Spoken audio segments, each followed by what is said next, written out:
In the heart of Manhattan, where glass towers scraped clouds and fortunes changed with the closing bell, Park Min-jae woke gasping from the vision that had tormented him for half a year.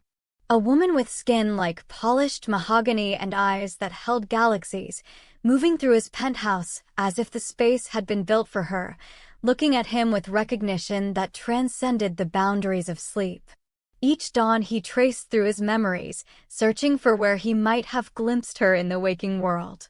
She remained a phantom, an impossibility, until the morning everything shifted beneath his feet. The dream pulsed with unusual clarity that Tuesday, colors more vivid, her presence more tangible, like reality bleeding through the membrane of sleep.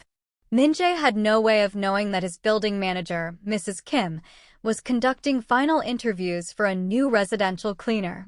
Had no idea that a woman whose brilliance had been crushed by violence was accepting work far beneath her capabilities just to survive another month. Had no conception that within hours, his recurring vision would materialize in his living room wearing rubber gloves and carrying a bucket, bearing no resemblance to the corporate attorney his mother kept insisting he should court. There are those who swear by fate. Others who claim pure randomness governs existence. But when Imani Thompson crossed the threshold of Park Min-jae's 30th floor penthouse that morning in early spring, both fate and chance seemed to pause, curious to see which would take ownership of the extraordinary connection about to ignite. Sunlight poured through the floor-to-ceiling windows of the Park residence, throwing geometric shadows across the white marble that Imani Thompson now found herself employed to maintain. She steadied the cleaning caddy with one hand and drew a long breath, reminding herself this position, however humbling, meant possibility. Possibility of paying rent without panic, possibility of reconstructing something from the wreckage, possibility that her counseling degree from Columbia might eventually matter again. Keep in mind that Mr. Park values his solitude, Mrs. Kim had stressed during the previous day's interview, her weathered features kind but serious. He manages complex business relationships that demand discretion. Your job is to clean thoroughly, work quietly, and should you cross paths, you acknowledge him politely and return to your tasks. He prefers staff who understand how to be present without being noticed. Imani understood invisibility intimately. She had been perfecting the art for 9 months now, ever since the incident that ended her work as a domestic violence counselor. Ever since her supervisor had compassionately recommended extended medical leave when Imani's anxiety attacks made sessions with male clients impossible. Ever since her emergency fund evaporated and her expensive graduate degree became nothing more than a framed reminder of the woman she used to be. She began in the East Corridor, carefully dusting the museum-quality Korean pottery that testified to generations of wealth and cultural pride. Each vessel and sculpture spoke of legacy and honor, concepts that felt distant from her current circumstances, yet somehow soothing in their endurance. The work offered meditation, quieting the chaos in her mind in ways 12 weeks of therapy had failed to accomplish. Imani was polishing an antique celadone vase when footsteps echoed from the main hall. Deliberate, assured, weighted with authority. Her body responded before her mind could intervene, the familiar surge of fight or flight that accompanied unexpected masculine presence. She forced her breathing to steady, concentrating on the cloth moving across smooth ceramic. Park Min-jae moved through his home with the economical grace of someone who had commanded men since his 20s. At 34, he possessed the kind of presence that altered atmospheres, not through intimidation but through undeniable force of character. His dark hair fell precisely across his forehead, his black cashmere sweater and tailored slacks spoke of wealth worn casually, and his eyes carried the burden of decisions that would break weaker men. He was reviewing his schedule for the day's negotiations, the delicate balance of legitimate business and shadow operations that required his direct involvement, when peripheral movement caught his attention mid-stride. Someone was tending to his collection with reverent, knowledgeable touches. Her dark brown skin seemed to absorb and reflect the morning light simultaneously, and her hair was twisted into a low bun that revealed the graceful architecture of her neck and shoulders. She wore the standard uniform Mrs. Kim provided, simple gray dress and white apron, yet something in how she carried herself suggested education, a dignity that circumstances couldn't diminish. Min-jae's breath locked in his chest. It was her. The woman who had haunted his sleeping hours for 6 months. Every detail matched exactly what he had seen night after night. The precise way she moved, the focused concentration on her features, even the slight tilt of her head when examining something closely. Impossible, illogical, and yet undeniably standing 15 feet away from him. Imani sensed observation and turned, expecting Mrs. Kim checking her work. Instead, she found herself meeting the most penetrating dark eyes she had ever encountered. The man in the hallway was staring at her with an expression she could not decode. Recognition, disbelief, something that made her pulse accelerate for reasons entirely unrelated to fear. "Forgive me," she said quickly, inclining her head as Mrs. Kim had instructed. "I did not mean to be in your way. I can move to a different area." "No." The word emerged sharper than Min-jae intended, more command than response. Imani's eyes widened and he watched her shift her weight backward. He deliberately softened his tone. "No, please continue where you are. I was simply surprised to see a new person." He could not stop looking at her. In his dreams, she had always existed just beyond reach, a haunting mystery that dissolved with dawn. But here she stood, three-dimensional and breathing, and more stunning than his subconscious had managed to conjure. Her eyes were warm brown with amber undertones, and when she looked at him directly, something fundamental shifted in his chest, a recognition that bypassed rational thought. "You are Imani Thompson," he said, recalling Mrs. Kim mentioning the new hire's name. "Yes, sir." Her voice was quiet but steady, professional despite visible nervousness. "Mrs. Kim hired me yesterday. I hope the quality of my work meets your expectations." Expectations. If only she understood that her simple presence had answered months of questions he had been asking the universe. Min-jae closed the distance between them slowly, careful not to alarm her, yet unable to resist proximity. "What did you do before this position?" he asked, genuinely wanting to understand how the woman from his dreams had manifested in his reality. Imani hesitated. The truth was layered with pain, not something shared with employers. "I worked in social services," she offered finally. "But I needed something different." Social services. That explained the gentle competence he observed, the respectful way she handled his possessions. Min-jae found himself hungry for information about her, what circumstances had brought her to his door, what had placed that shadow of old suffering in her beautiful eyes, what had caused her to trade whatever profession she had practiced for cleaning his floors. "And you feel comfortable here," he pressed. "Mrs. Kim is treating you fairly." The genuine concern in his question surprised Imani. In her experience, wealthy men did not inquire about their domestic staff's well-being. They certainly did not focus such intensity on housekeepers. It should have triggered alarm, that concentrated attention from a powerful stranger. Somehow it did not. "Mrs. Kim has been nothing but kind," Imani answered honestly. "Your home is beautiful. There is peace here." Peace. Min-jae nearly smiled at the word. His life encompassed many things, but peace rarely made the list.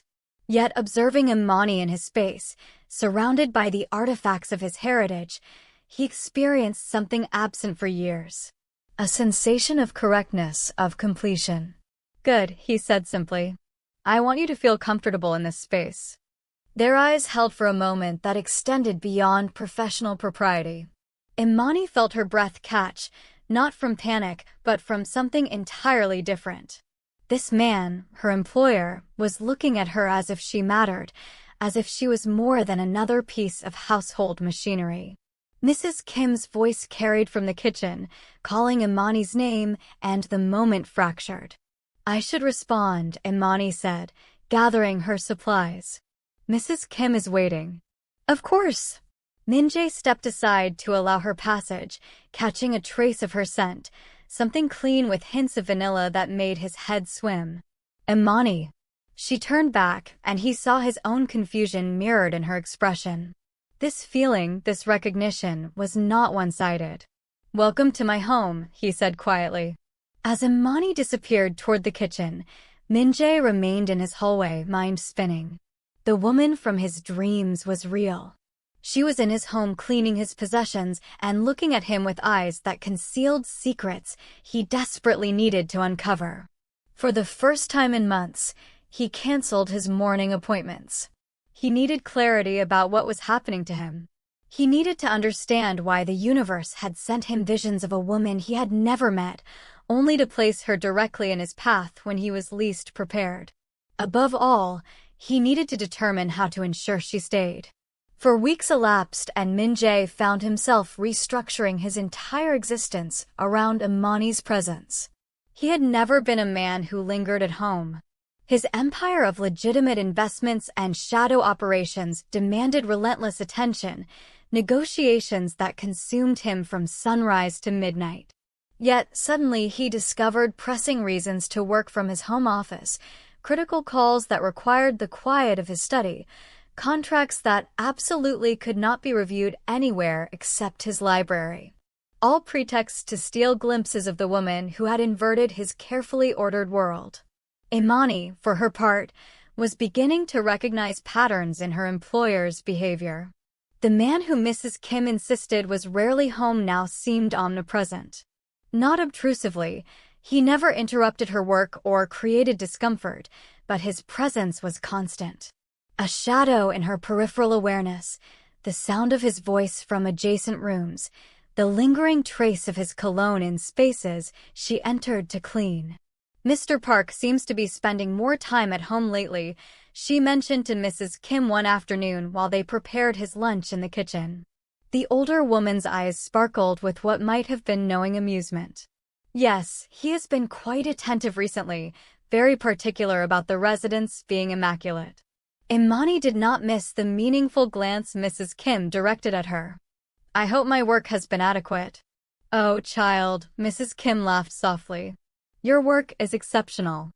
I have never seen the residence look better or Mr. Park look more interested in his domestic surroundings. Before Imani could ask what that implied, Min-jae himself appeared in the kitchen doorway.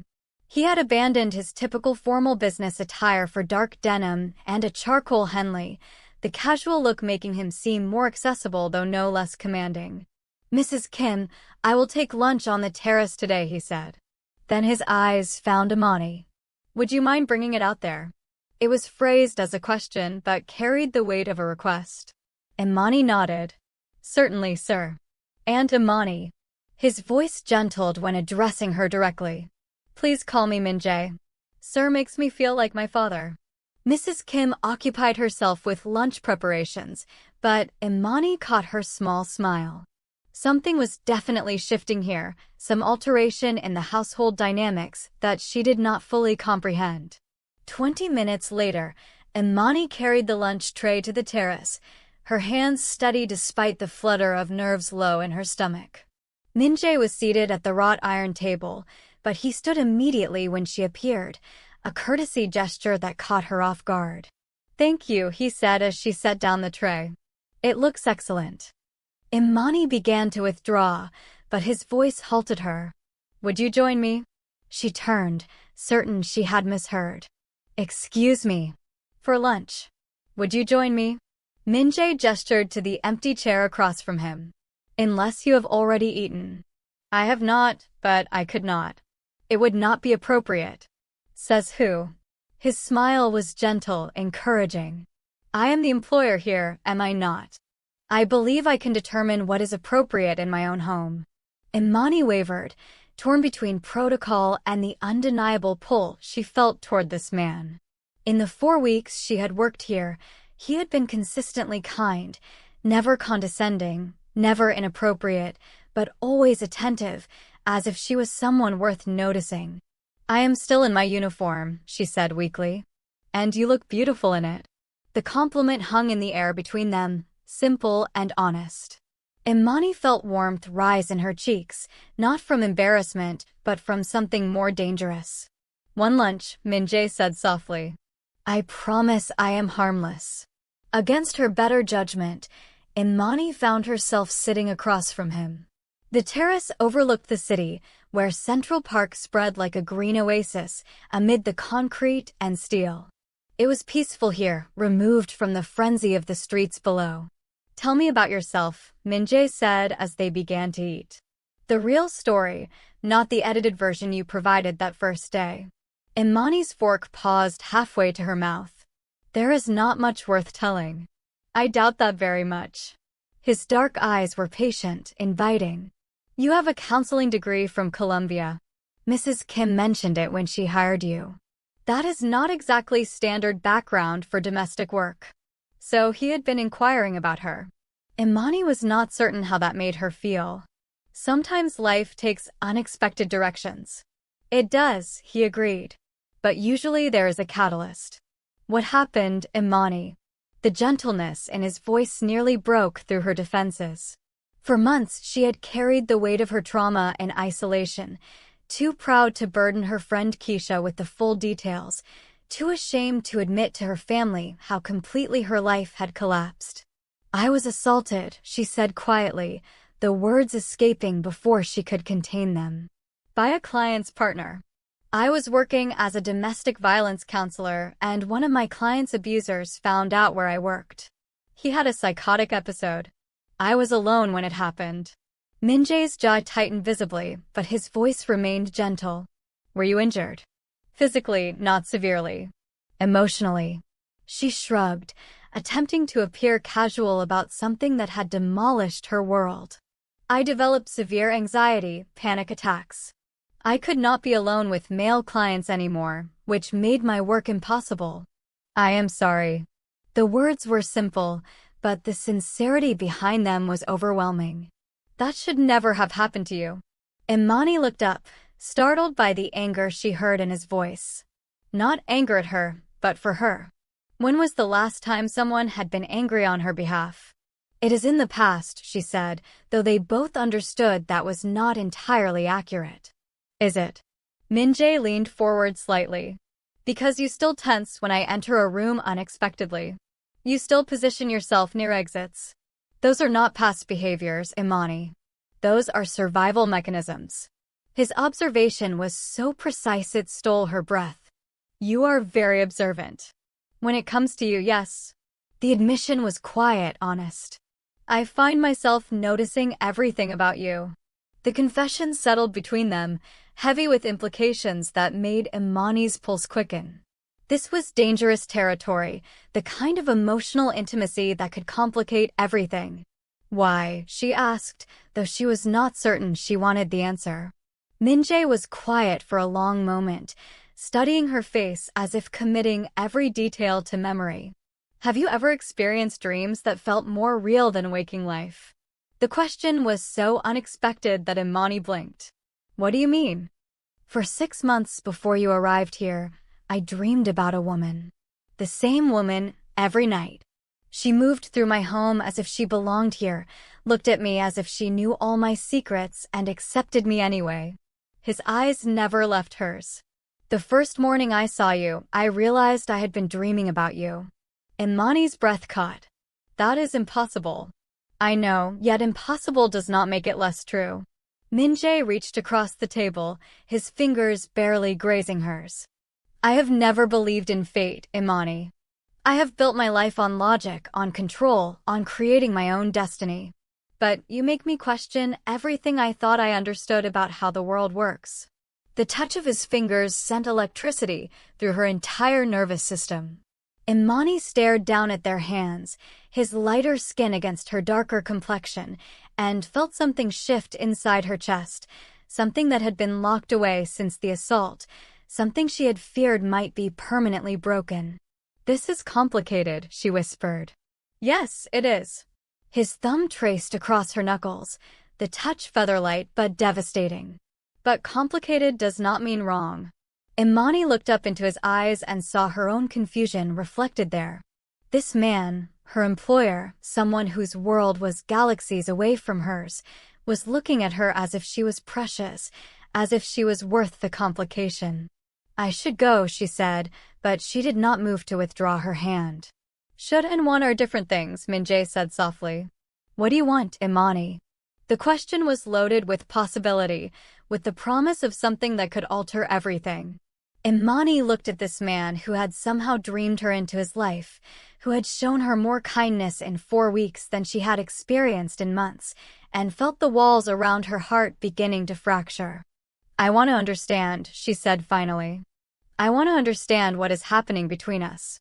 Min-jae's smile was soft, relieved. "Then stay. Have dinner with me tonight. Not as my employee, but as whatever this is becoming."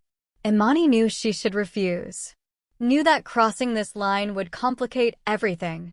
But looking into his eyes, feeling the warmth of his touch, she found herself nodding.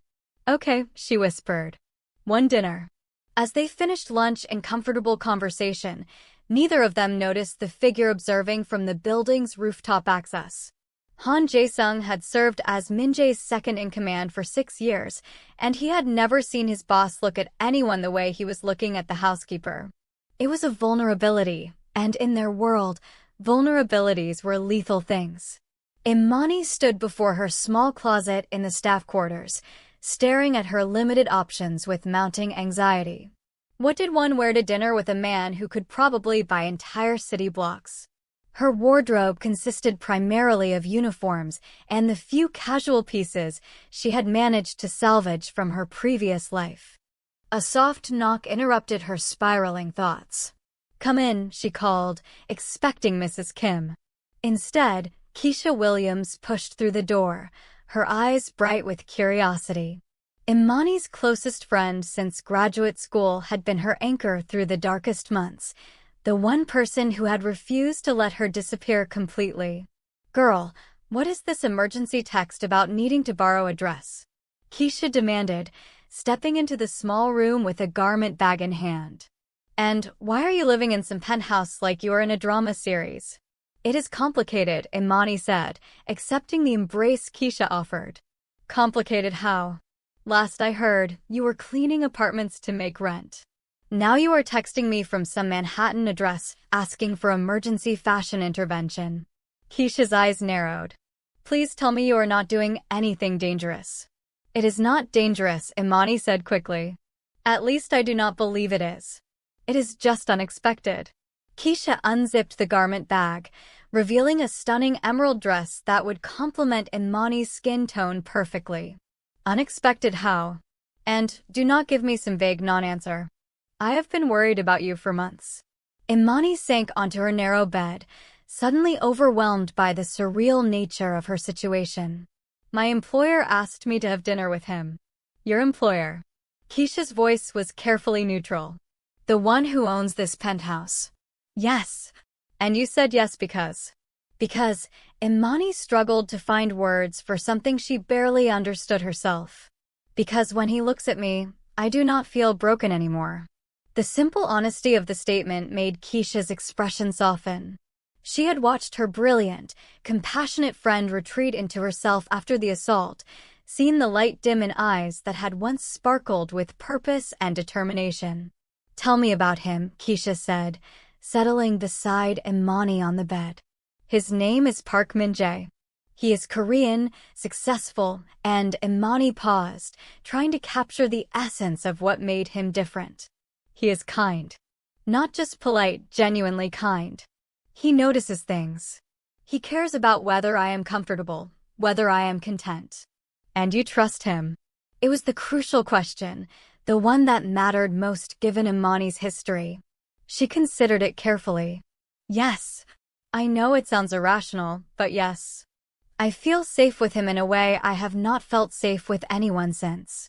Since the assault, Keisha finished gently. "Imani, that is significant. You know that, right?" "I know it is confusing. He is my employer. He is wealthy and powerful and completely beyond my reach. But there is something between us. Something I cannot explain." Keisha studied her friend's face, seeing something there she had not seen in months. Hope. Then let us get you ready for this dinner. But promise me something. What? Promise me you will be careful. Not just physically, but emotionally. You are just beginning to heal, and I do not want to see you hurt again. Imani nodded, accepting the wisdom in her friend's concern. I promise. An hour later, Imani stood before the mirror in the emerald dress, barely recognizing herself. The dress fit perfectly, elegant without being overly formal, and Keisha had worked magic with her hair and makeup. She looked like the woman she had been before the assault, confident, beautiful, worthy of attention. He is not going to know what hit him, Keisha said with satisfaction. Now remember, you are not just the help tonight. You are Imani Thompson, brilliant counselor and remarkable woman who happens to be having dinner with a man who is fortunate to be in your presence. The pep talk helped, but Imani's nerves returned as she made her way to the main residence.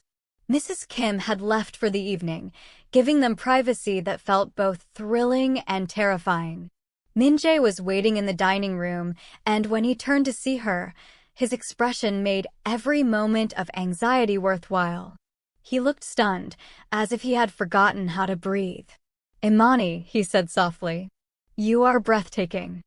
He had changed from his casual afternoon attire into a dark suit that emphasized his lean, powerful frame. His hair was styled immaculately, and his dark eyes held a warmth that made her feel like the most captivating woman in existence. Thank you, she said, accepting the hand he offered. This is all very elegant. The dining room had been transformed. Candles flickered on the polished table and soft music played from concealed speakers. It was romantic without being overwhelming, intimate without feeling presumptuous. I wanted tonight to be special, Min-jae said as he pulled out her chair. You deserve to be treated like the extraordinary woman you are. Dinner was a revelation. The food was exquisite, prepared by a chef Min-jae had hired for the evening, but it was the conversation that truly sustained Imani. They discussed everything. Her counseling studies, his business philosophy, their shared love of literature and jazz. He was intelligent and thoughtful, asking questions that demonstrated genuine interest in her thoughts and perspectives. Tell me about your dreams, Imani said as they shared dessert. Before you saw me, I mean. What were they like? Min-jae's fork paused halfway to his mouth. Vivid, more real than any dream I had ever experienced. You were always here in this space, but it felt like home in a way it never has in reality. You would look at me and I would feel this overwhelming sense of peace, of rightness. And you had never seen me before, not even briefly. Never. I searched my memory countless times, wondering if I had glimpsed you somewhere and my subconscious had retained the image. But no. You were completely unknown to me, yet completely familiar. Imani set down her spoon, studying his face. That is extraordinary. Do you believe in fate? He asked suddenly. I used to. Before the assault, I believed that everything happened for a reason, that the universe had a plan. She was quiet for a moment. After, I believed that terrible things just happened randomly, that there was no greater purpose to suffering. And now I do not know what to believe. Meeting you, feeling this connection, it makes me wonder if maybe both things can be true. Maybe terrible things happen randomly, but good things, the right things, those might be fate. Min-jae reached across the table, taking her hand in both of his. I have built my entire life on control, on creating my own destiny through careful planning and decisive action. But you make me believe in something larger than myself. The intensity in his voice made Imani's heart race. Min-jae, I know this is fast. I know it is complicated, but I need you to know that what I feel for you is not just attraction or curiosity. It is deeper than that. It is like you are the missing piece I never knew I was searching for. Imani felt tears prick her eyes. I am scared, she admitted. I am scared of feeling this much for someone I have known for 4 weeks. I am scared of trusting my judgment after everything that happened. But mostly, I am scared of how right this feels. Then we will be scared together, he said simply.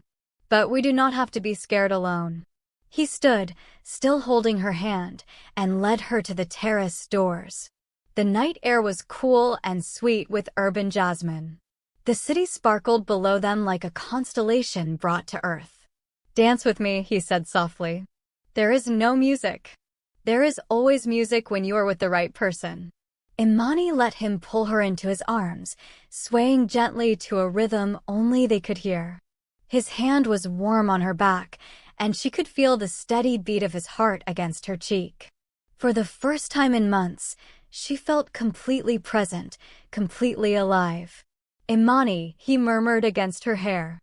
I need to tell you something. She pulled back to look at him, seeing something serious in his expression. What is it?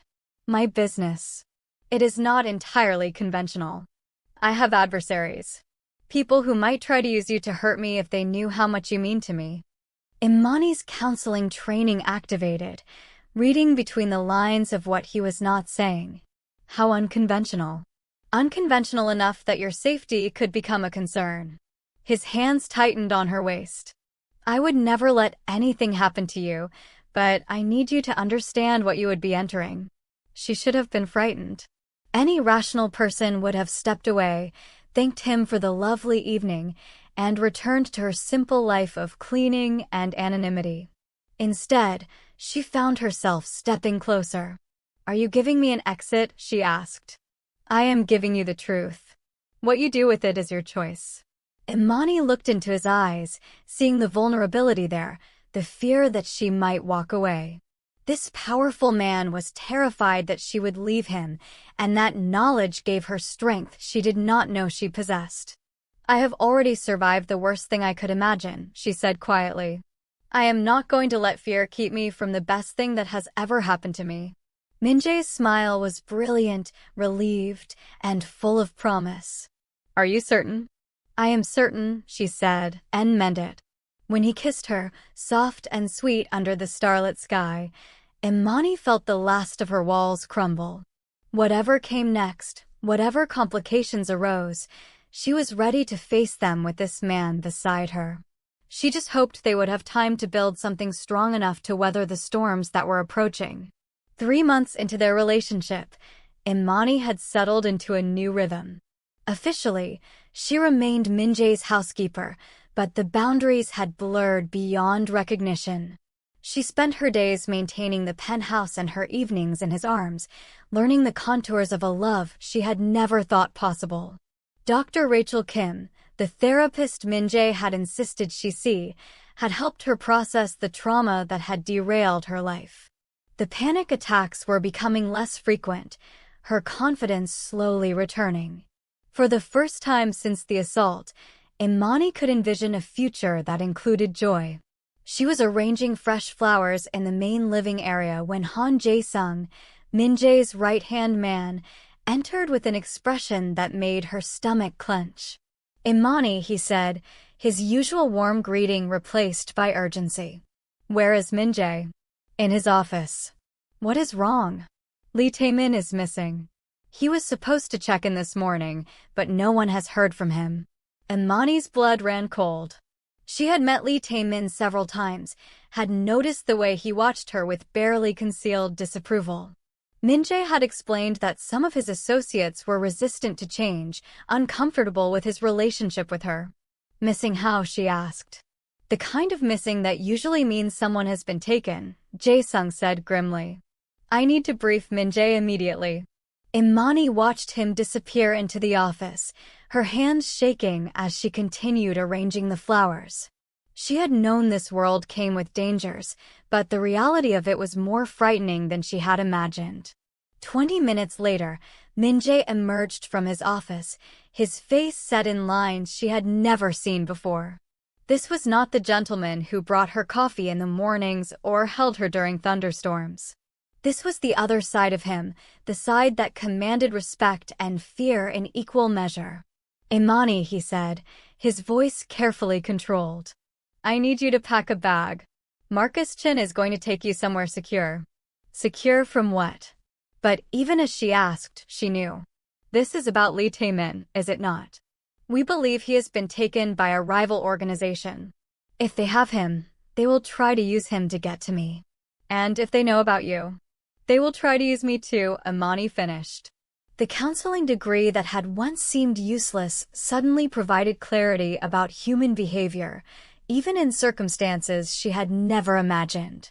"I will not let that happen," Min-jae said fiercely. "Marcus will take you to a safe location. You will stay there until this is resolved." Imani looked at this man she had fallen so completely in love with, seeing the fear he was trying to hide. "What about you?" "I will handle this." "That is not an answer." Min-jae stepped closer, his hands framing her face with infinite gentleness. "I have been dealing with situations like this long before you came into my life. I know how to protect myself." "But you did not have someone you loved before," Imani said quietly. "You did not have something to lose." The words hung between them, the first time either had spoken of love aloud. Min-jae's eyes closed briefly, as if the admission caused him physical pain. "Which is exactly why I need to know you are safe," he said. "I cannot think clearly if I am worried about you." Imani understood the logic, but every instinct rebelled against separation. "How long?" "I do not know. Days, maybe weeks." Weeks. The thought of being apart from him for weeks made her chest tighten with panic. "Min-jae, you can," he said firmly. "You are the strongest woman I know. You survived something terrible and came out the other side. You can survive this too." Before Imani could argue further, Marcus Chin appeared with a duffel bag and a grim expression. "We need to go now," he said. "Jae-sung's sources say they are moving tonight." Min-jae pulled Imani into his arms, holding her so tightly she could barely breathe. "I love you," he whispered against her hair. "I love you more than I thought possible, and that is why I need you to go."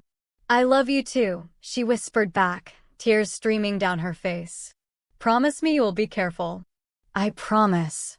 The safe house was a modest apartment in a nondescript building in Queens. Marcus explained the security measures, the communication protocols, the rules that would keep her alive. But all Imani could think about was Min-jae facing unknown dangers without her. For days passed in agonizing silence. Marcus brought updates when he could. Lee Tae-min was confirmed captured. Negotiations were ongoing. Min-jae was safe but unreachable. Imani paced the small apartment like a caged animal, her counseling training providing unwelcome insights into the psychological warfare being waged. On the 5th day, Marcus did not come. Imani waited until evening, then tried his phone. No answer. She tried Jae-sung's number, which Min-jae had made her memorize. Nothing. Fear crystallized into certainty. Something had gone wrong. Imani had two choices. She could remain in the safe house and hope someone would eventually come for her, or she could trust her instincts and act. The woman who had hidden in cleaning closets for months was gone. In her place was someone who had found love worth fighting for. She left the safe house at midnight. Getting back to the penthouse required every bit of cunning she possessed. She avoided main streets, used the subway, and approached the building from the service entrance. The penthouse was dark except for a single light in Min-jae's office. Imani used the service entrance, her key still working despite everything. The residence felt different, emptier, more dangerous. She made her way carefully toward the office, her heart pounding with each step. She was almost to the office door when strong hands grabbed her from behind. Well, a voice said in accented English. "The little maid comes home." Imani's training kicked in. Instead of struggling, she went limp, making herself dead weight. Her captor's grip loosened slightly, and she drove her elbow back into his solar plexus. He doubled over with a grunt, and she ran. She made it halfway across the living area before two more men appeared, blocking her path to the front door. Behind her, she could hear her first attacker recovering. "Bring her to me," another voice commanded from the office. "Carefully. She is valuable." Imani was dragged into Min-jae's office, where a man she did not recognize sat behind the desk like he owned it. He was older, with silver hair and cold eyes that assessed her like merchandise. "Miss Thompson," he said pleasantly. "I am Victor Sokolov. I believe you know why you are here." "Where is he?" Imani demanded, proud that her voice did not shake. "Your lover is safe for now, as are his associates. But their continued safety depends entirely on your cooperation." Imani's mind raced, analyzing the situation with clinical detachment. "What do you want?" "Park Min-jae has something that belongs to me. Information about shipping routes that could be very profitable in the right hands. He has been reluctant to share. And you think I can convince him?" Sokolov smiled, and it was the most frightening expression Imani had ever seen. "I think you are exactly the motivation he needs." They bound her hands and moved her to the wine cellar, a space she had cleaned countless times, but never imagined as a prison. The stone walls were thick, the single entrance easily guarded. Imani forced herself to stay calm, to think like the counselor she had trained to be. Sokolov was a textbook narcissist with sociopathic tendencies. He would use psychological pressure before physical force, would want to break her spirit before harming her body. That gave her time if she was smart about using it. Hours passed. Imani could hear movement upstairs, voices speaking in languages she did not recognize. She used the time to study her surroundings, looking for weaknesses, escape routes, anything that might give her an advantage. When they came for her again, it was dawn. Sokolov looked tired but satisfied, like a man whose plans were proceeding smoothly. "Your lover is proving stubborn," he said conversationally. "Perhaps a phone call from you would help clarify his priorities." They brought her upstairs to the living room, where a phone waited on the coffee table. Imani could see the city through the windows, the sunrise painting the buildings in shades of gold and pink. "Call him," Sokolov commanded. "Convince him to be reasonable."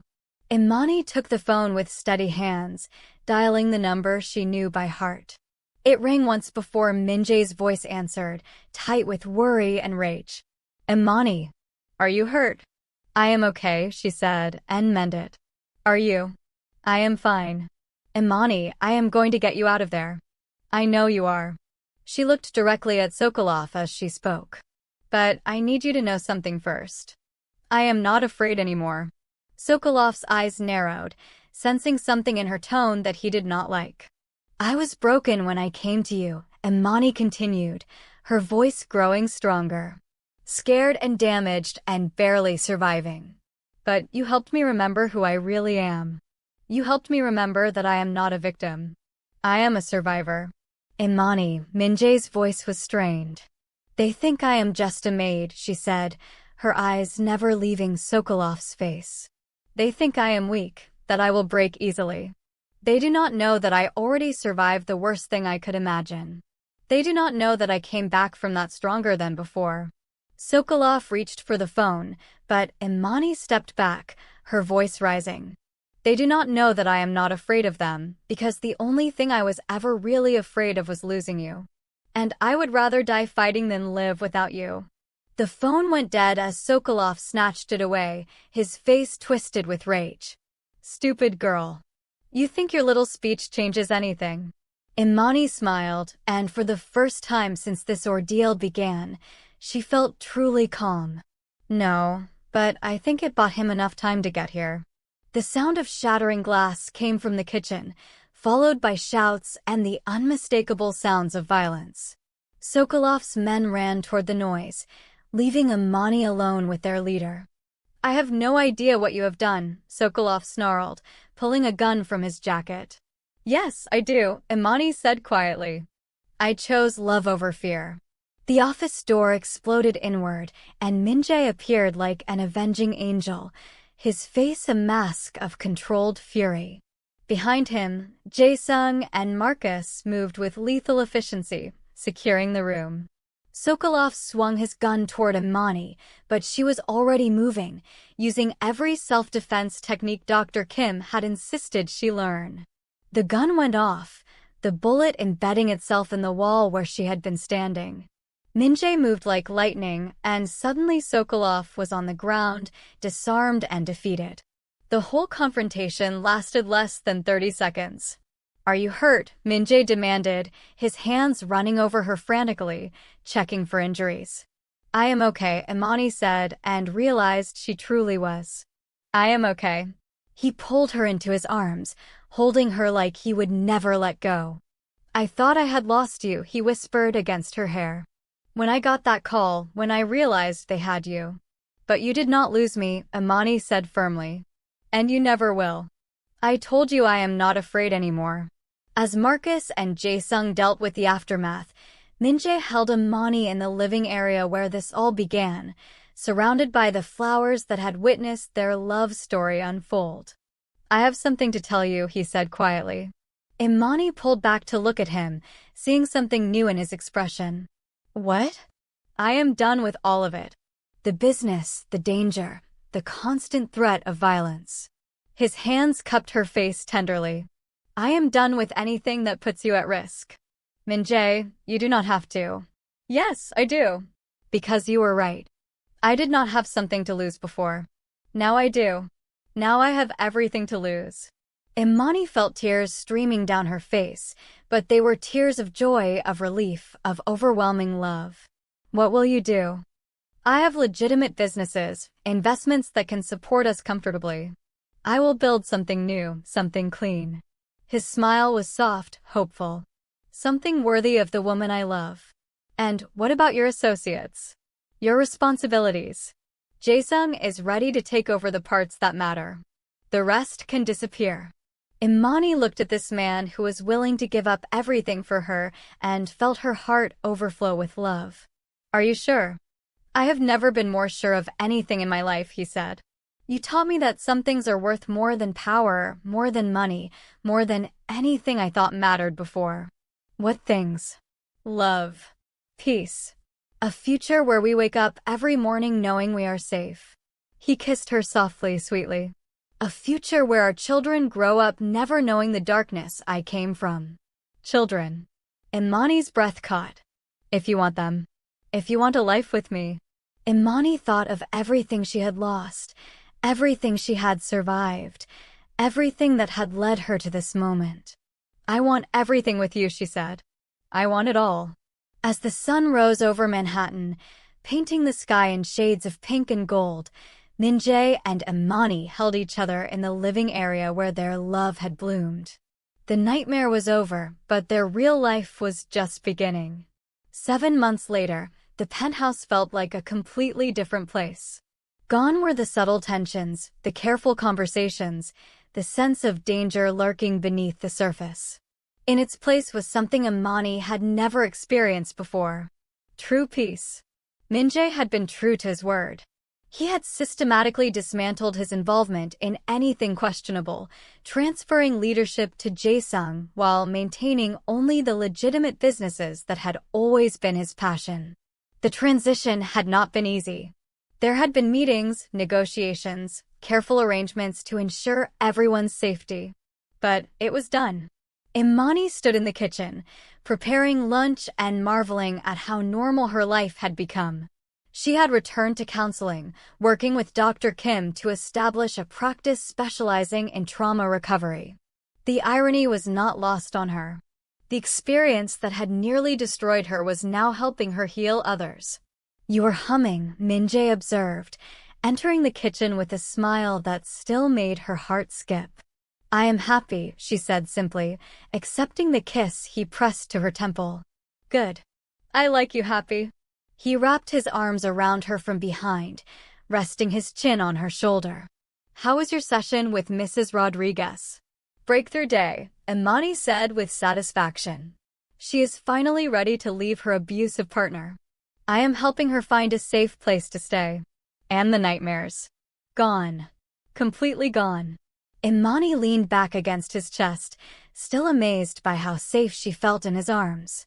"Dr. Kim says it is because I have reclaimed my power. I am not a victim anymore. I am someone who helps other people stop being victims." Min-jae's arms tightened around her. "I am proud of you. Every day, I am proud of you. I am proud of you."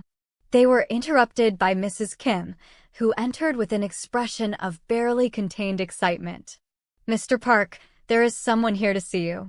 A young woman with a baby. Imani and Min-jae exchanged glances. They were not expecting anyone, and unexpected visitors had once meant danger. Did she give a name? Min-jae asked.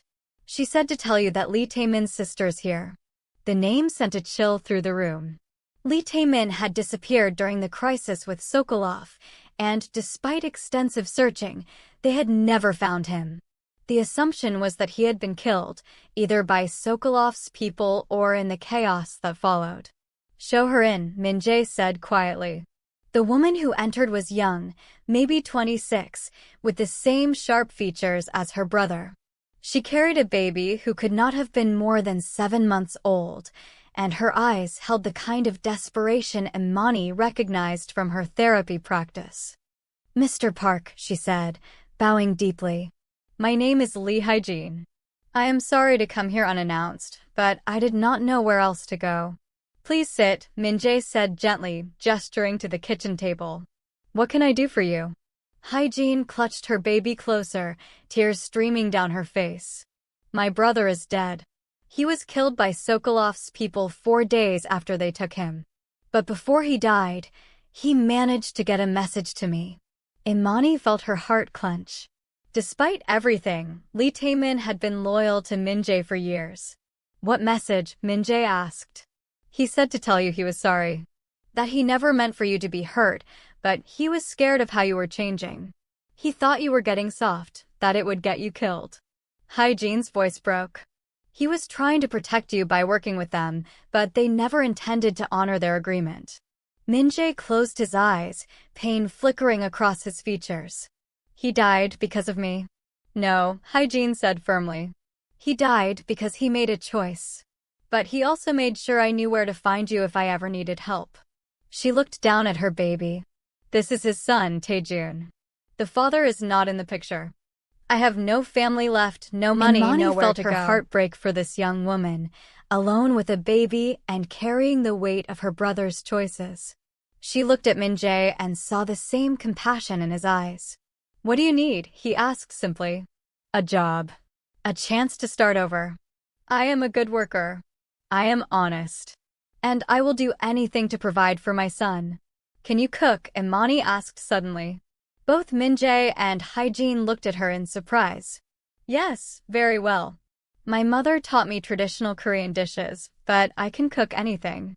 Imani looked at Min-jae, who nodded slightly. Mrs. Kim is retiring next month, Imani explained. We have been looking for someone to take over the household management. It comes with a salary, benefits, and living quarters for you and Tae-jun. Hyejin stared at them in shock. You would do that? After what my brother did? Your brother made mistakes, Min-jae said gently. But he also served loyally for 6 years, and he died trying to protect me in his own misguided way. His family deserves better than poverty and desperation. Besides, Imani added with a smile, this home needs the sound of children's laughter. As if on cue, baby Tae-jun gurgled and reached toward Imani with chubby hands. She took him instinctively, marveling at his perfect features and bright eyes. He likes you, Hyejin said with the first smile they had seen from her. I like him too, Imani said, bouncing the baby gently. Do I not, little one? Min-jae watched Imani with the baby, something shifting in his expression.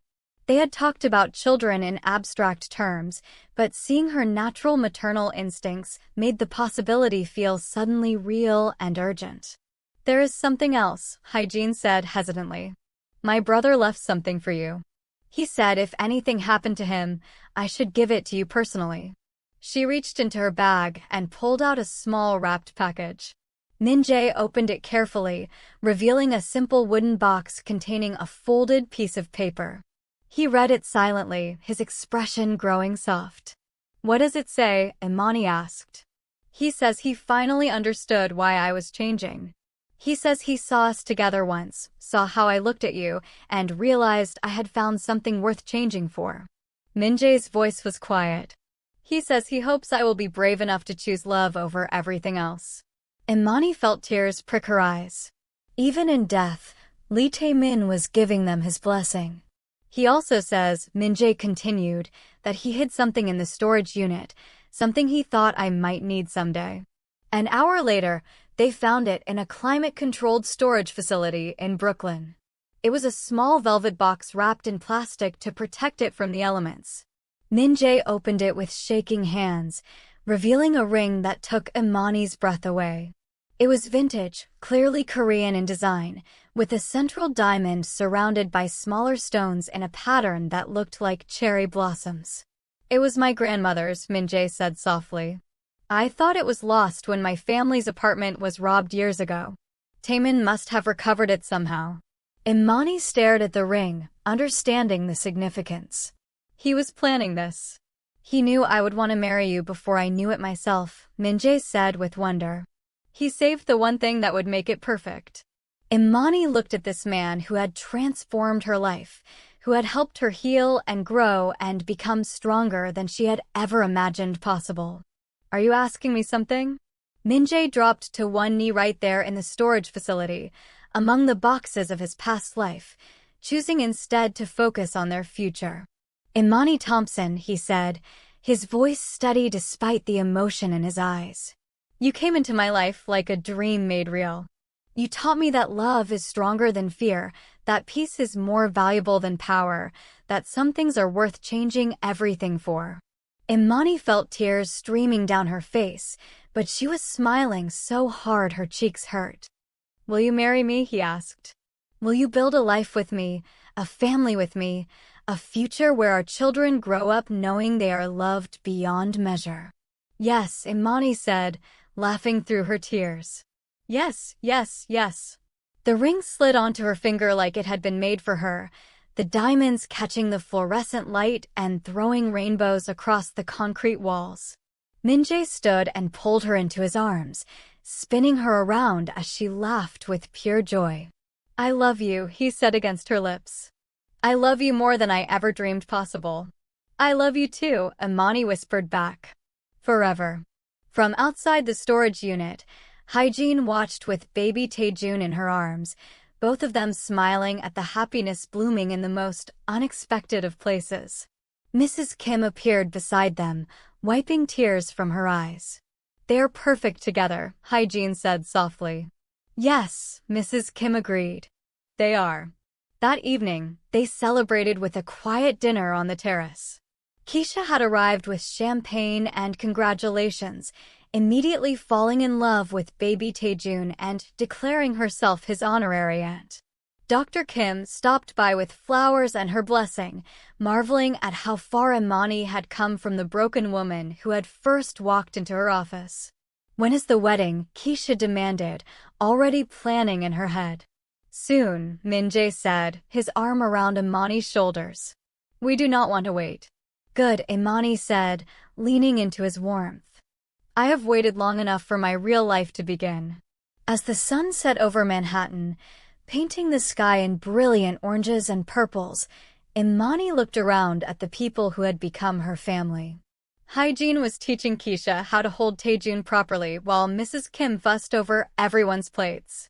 Dr. Kim was deep in conversation with Min-jae about the foundation they were planning to establish for trauma survivors. It was perfect.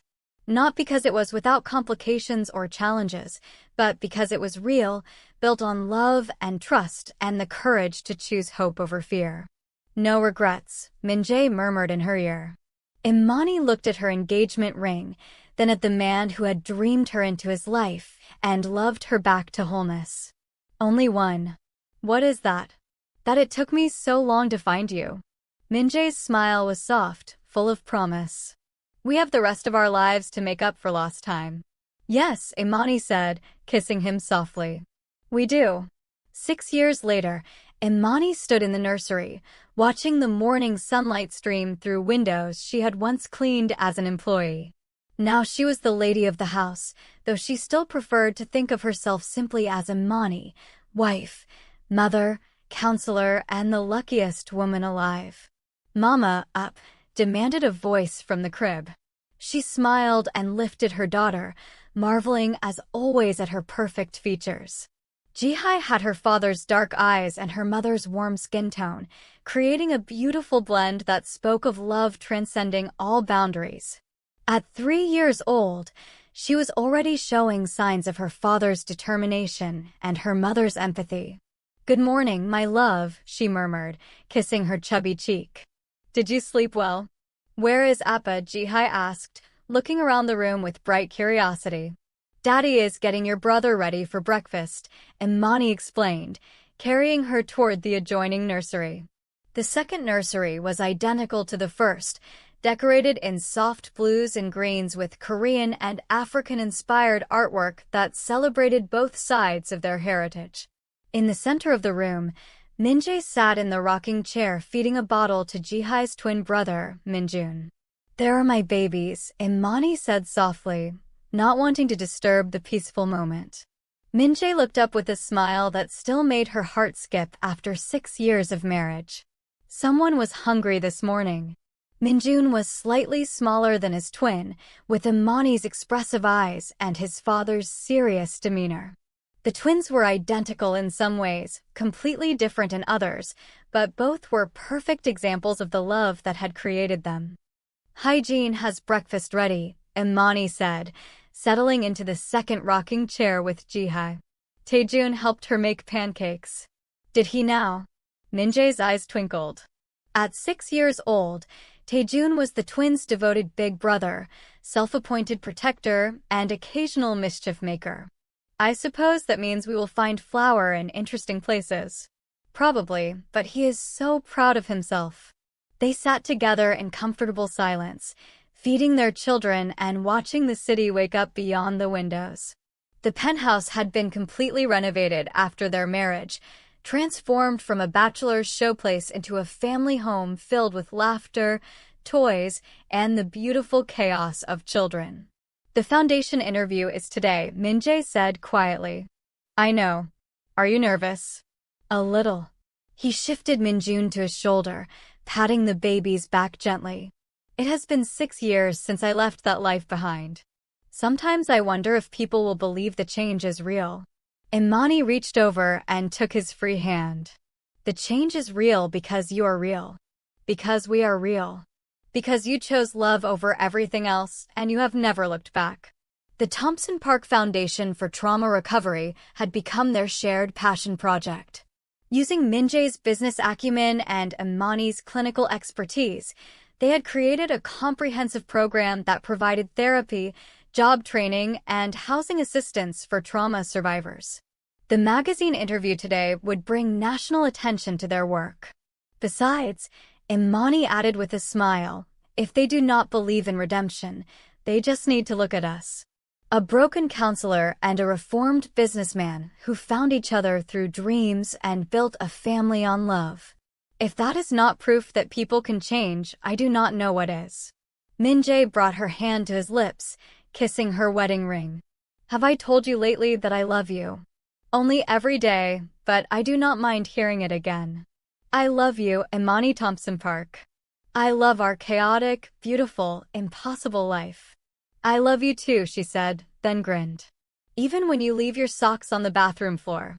"That was one time." "It was 3 times this week." Their playful argument was interrupted by the sound of running feet in the hallway. Taejun burst through the door, still wearing his pajamas and covered in what was definitely flour. "Aunt Hygiene says breakfast is ready, and the pancakes are perfect, and I helped, and they are shaped like animals," he announced breathlessly. "Did you wash your hands?" Imani asked, trying not to laugh at his flour-dusted appearance. Taejun held up hands that were marginally cleaner than his face. "Yes. Well, mostly." "Go wash them again properly this time," Min-jae said with mock sternness. "And change into clean clothes. We cannot have you looking like a flour monster at breakfast." "But I like being a flour monster." "You can be a flour monster after you are a clean little boy," Imani compromised. "Deal, deal." Taejun raced off to his room, leaving a small trail of flour in his wake. "That boy," Min-jae said with affection, "is exactly like his uncle," Imani finished. "Hygiene says Lee Taemin was the same way at that age. Into everything, helping with everything, making messes with the best intentions. They made their way downstairs to the kitchen, where hygiene had indeed created a breakfast masterpiece. Animal-shaped pancakes covered the counter along with fresh fruit, Korean side dishes, and the kind of spread that spoke of a woman who found joy in feeding the people she loved. "This looks amazing," Imani said, settling Ji-hye into her high chair. "Taejun was a very good helper," Hyejin said proudly. "He is going to be a wonderful chef someday." "Like his aunt Hyejin," Min-jae added, securing Min-jun in his own high chair. Hyejin blushed at the compliment. In 6 years, she had become more than an employee. She was family. Her cooking had become legendary among their friends, and she had recently started teaching Korean cooking classes at the local community center. "Mrs. Kim called this morning," Hyejin said as they began eating. "She wanted to know if we need anything for the interview today." Mrs. Kim had officially retired but remained a constant presence in their lives, treating the twins like her own grandchildren and offering advice whether it was wanted or not. Imani suspected she was more nervous about the magazine interview than they were. "Just her good wishes," Imani said, though knowing her, she will probably show up anyway. "With homemade cookies," Min-jae added. "And opinions about what I should wear," Imani laughed. The morning passed in the beautiful chaos of family life. Baths for flower-covered children, wardrobe consultations, last-minute preparations for the interview. Imani changed into a professional but warm outfit, a navy dress that complemented her skin tone and spoke of competence without being intimidating. "You look perfect," Min-jae said, adjusting his own tie. He had chosen a charcoal suit with a subtle Korean-inspired pattern, professional but personal. "We look like people who know what we are doing," Imani corrected. "Do we know what we are doing?" "Most of the time. And when we do not, we figure it out together." The interview took place in the Foundation's offices, a converted warehouse in the Bronx that they had transformed into a welcoming space for trauma survivors. The journalist, a woman named Maria Santos, was clearly impressed by both the facility and their story. "6 years ago, you were running a very different kind of organization," she said to Min-jae. "What made you decide to change everything?" Min-jae looked at Imani, drawing strength from her presence as he always did. "I fell in love," he said simply. "Not just with Imani, but with the possibility of being someone better than I was." "And you, Dr. Thompson Park," Maria turned to Imani. "You went from trauma victim to helping other trauma survivors. That is an incredible journey." "Trauma does not have to define us," Imani said. "It can transform us if we let it. My husband helped me see that my experience could become my strength, that I could use what I had survived to help others survive too." "Tell me about the Foundation's approach." "We believe in treating the whole person," Min-jae explained. "Trauma affects every aspect of someone's life, their mental health, their ability to work, their housing stability, their relationships. We address all of those things. We also believe in the power of community," Imani added. "Healing happens in relationship with others. Our survivors support each other, celebrate each other's victories, and remind each other that they are not alone." "And your own relationship. How do you balance marriage, parenthood, and running a foundation?" Imani and Min-jae exchanged a look full of private communication.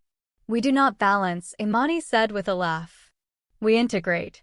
Our family is part of our mission, and our mission is part of our family. Our children are growing up understanding that love means service, that privilege comes with responsibility. Plus," Min-jae added with a grin, "our 6-year-old makes excellent pancakes for Foundation events." The interview continued for another hour, covering their programs, their successes, their plans for expansion. Maria was thorough but respectful, clearly moved by their story and impressed by their work. "One last question," she said as they wrapped up. "Do you ever regret the path that brought you together? The trauma, the danger, the difficult circumstances?" Imani considered the question seriously. "I regret that people were hurt. I regret that I had to experience trauma, that Min-jae had to make difficult choices. But do I regret the path that led us to each other, to this life, to the work we are doing now? Never. Never, Min-jae agreed. Sometimes the most beautiful things grow from the most difficult soil. That evening, they celebrated with their chosen family. Keisha brought her husband and their 2 children, who immediately became partners in crime with Taejun. Dr. Kim arrived with her wife and teenage daughter. Jae-sung stopped by with updates from his own life. He had married a lovely woman and now had 2 children of his own. To the Thompson Parks, Keisha raised her glass in a toast, who prove every day that love really can conquer all. To family, Min-jae corrected gently. The one we are born into and the one we choose. To dreams coming true, Imani added, looking around at the faces of people she loved. Even the ones we never knew we had. As the evening wound down and their guests departed, Imani and Min-jae stood on their terrace, the same terrace where he had first told her about his dreams, where he had proposed, where their children now played among the potted plants she still tended. "Do you still dream about me?" Imani asked, leaning against his chest as they watched the stars appear in the darkening sky. "Every night," he said, his arms tightening around her. "But now I get to wake up with you too." "Good," she said, turning in his arms to face him. "Because I plan to be in your dreams for the rest of our lives. Promise. Promise." As they kissed under the stars, surrounded by the terrace that had witnessed their love story unfold, Imani marveled at the journey that had brought them here. From broken counselor to beloved wife and mother, from trauma survivor to healer of others, from invisible maid to the center of someone's universe. Some people might call it destiny. Others might call it luck. But Imani knew the truth. It was love. Love that had transformed them both. Love that had created their family. Love that continued to grow stronger with each passing day. And in the nursery upstairs, their twin children slept peacefully, dreaming their own dreams of a future filled with possibility, protected by parents who had learned that the greatest strength comes from choosing love over fear, hope over despair, and each other over everything else. The dreams that had brought them together had become the reality that would sustain them forever. If you enjoyed this love story of dreams, redemption, and choosing love over everything else, don't forget to like this video, subscribe to our channel, and hit that notification bell so you never miss another heartfelt romance. Share this story with someone who believes in second chances and the transforming power of love. What did you think of Imani and Min-jae's journey? Drop your thoughts in the comments below. Until next time, keep believing in love that changes everything.